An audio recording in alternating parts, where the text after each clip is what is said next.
आज इस बेला में जो आज वीडियो हम बना रहे हैं, बिहार राज्य हितों के श्रमिकों के हित में कि मजदूर के लिए नए निबंधन और उनके जो योजनाओं की जो पात्र थे 6 महीना से लगभग उनके लाभ का एवं नए निबंधन का मिलना मुश्किल हो रहा था। वह 7 तारीख को एक नोटिफिकेशन उस पोर्टल पर आता है और यह निर्देशित करता है कि नए पोर्टल का शुभारंभ हो गया है, जिसमें कि पहले उस पोर्टल पे नाम श्रम संसाधन विभाग बिहार सरकार के द्वारा एक आयोजित मंत्रालय चल रहा था, जिसमें कि अब श्रम संसाधन विभाग एवं प्रवासी श्रमिक कल्याण विभाग का नाम से इस पोर्टल को बनाया गया है। इस पोर्टल पे नए निबंधन और मजदूरों के हित में लाभ पहुंचाना और हमारे संघ के जितना भी पदाधिकारी है, हमारा संघ का नाम भारत मजदूर कल्याण संघ है, जो कि हमारे निरंतर प्रयास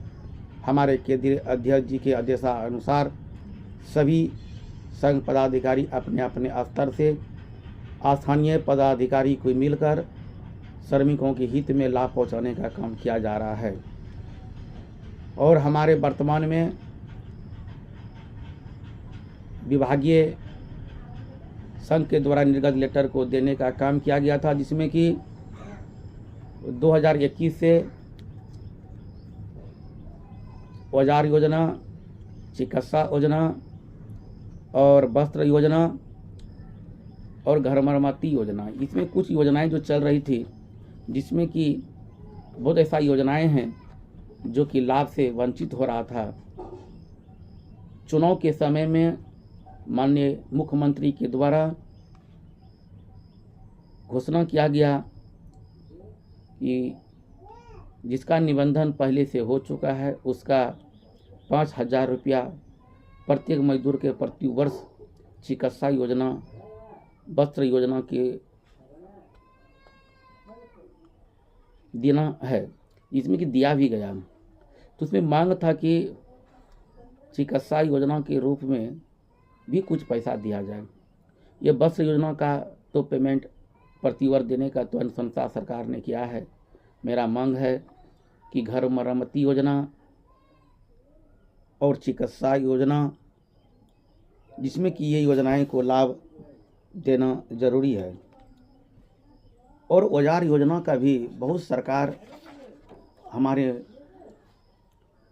माननीय मंत्री महोदय को ये संज्ञान में विभागीय लेटर संघ के द्वारा भेजा गया था, जिसमें यह कहा गया था कि भवन मरम्मती योजना और औजार योजना का जो श्रमिक है उनका आज तक निबंधन नहीं हो रहा है, जिसके कारण उनको लाभ से वंचित हो रहा था। ये जान रहे हैं कि जिसका निबंधन कराना है उस मजदूर का 5 वर्ष के लिए एक मुफ्त निबंधन हेतु 50 रुपया देना है और 5 वर्ष में फिर रेन्युअल करने का कार्य किया जाना है। ये बहुत अच्छा है सरकार का सोच, और सरकार के हित के लिए मजदूरों का जो योजनाएं चलाई जाती है और इस प्रकार से लाभ धरातल पर पहुंचने का काम होगा, तो हमको नहीं लगता है कि ऐसा श्रमिकों के हित में मजदूर का किसी प्रकार का रुकावट आएगा। हम जानते हैं कि उस मजदूर का निबंधन जो हमारे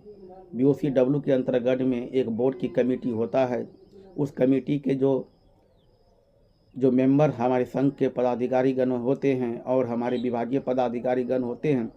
उस विभाग के पदाधिकारी का आज तक कमेटी का घोषणा नहीं हुआ है, समाप्त हो गया है। तो सरकार से और माननीय मंत्री जी से ये निवेदन करूंगा कि उसका भी पुनर्गठन हो और हमारे संघ का भी उसमें नाम में शामिल किया जाए, क्योंकि यह पूर्व में ही लेटर हम लोग दे चुके हैं और उसका अनुशंसा माननीय मंत्री जी का अपेक्षा में निर्गत रहा है, जिसका अनुसार उस पर काम हो सके। और हमारे मजदूरों का जैसे BOC के अंतर्गत में निर्माण मजदूर जो कंस्ट्रक्शन वर्कर में आते हैं, और एक होता है बाल श्रमिक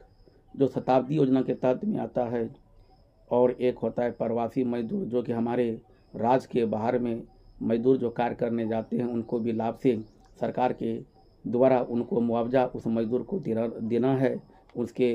परिवार को। तो इसके लाभ के लिए हम सभी श्रमिक भाई एवं बहनों से मेरा ये निवेदन है कि जो भी 18 वर्ष से 59 वर्ष के पात्र है वह मजदूर का निबंधन जाके कराएं। जो भी के पात्र आप काम करते हैं वह अपना काम का नियोजन प्रमाण पत्र घोषणा आप खुद दें। इसके बाद आप उस लाभ के पात्र होंगे और आपके 16 प्रकार के लाभ योजना की सरकार के द्वारा दी जाती है उस श्रमिकों का जिसका निबंधन है, और इसका लाभ उठाएं। और इस लाभ से द्वारा आपके जो अधिकार है, आपका जो विभागीय योजना है उसका लाभ लेने का काम करें। यही आज बिहार सरकार के द्वारा आप लोगों का इस योजना के तहत विभिन्न प्रकार के श्रमिकों के हित में योजना दी जाती है, आप लोग उसका लाभ उठाएं। आज यही आप लोगों का वीडियो बनाने के मेरा मकसद था कि आपके तक पहुँचे और आप इस योजना का लाभ लें। यही आप लोग संघ के केंद्रीय कमेटी के तरफ से आपको हार्दिक अभिनंदन और स्वागत करते हैं कि आइए और सभी मिलकर इस कार्य को करें ताकि आपके जो विभागीय और आपके सरकार के जो मंशा है आपके अधिकार का लाभ पहुँचे। यही चंद शब्दों में अपना यहीं पर विराम देता हूँ। बहुत बहुत धन्यवाद।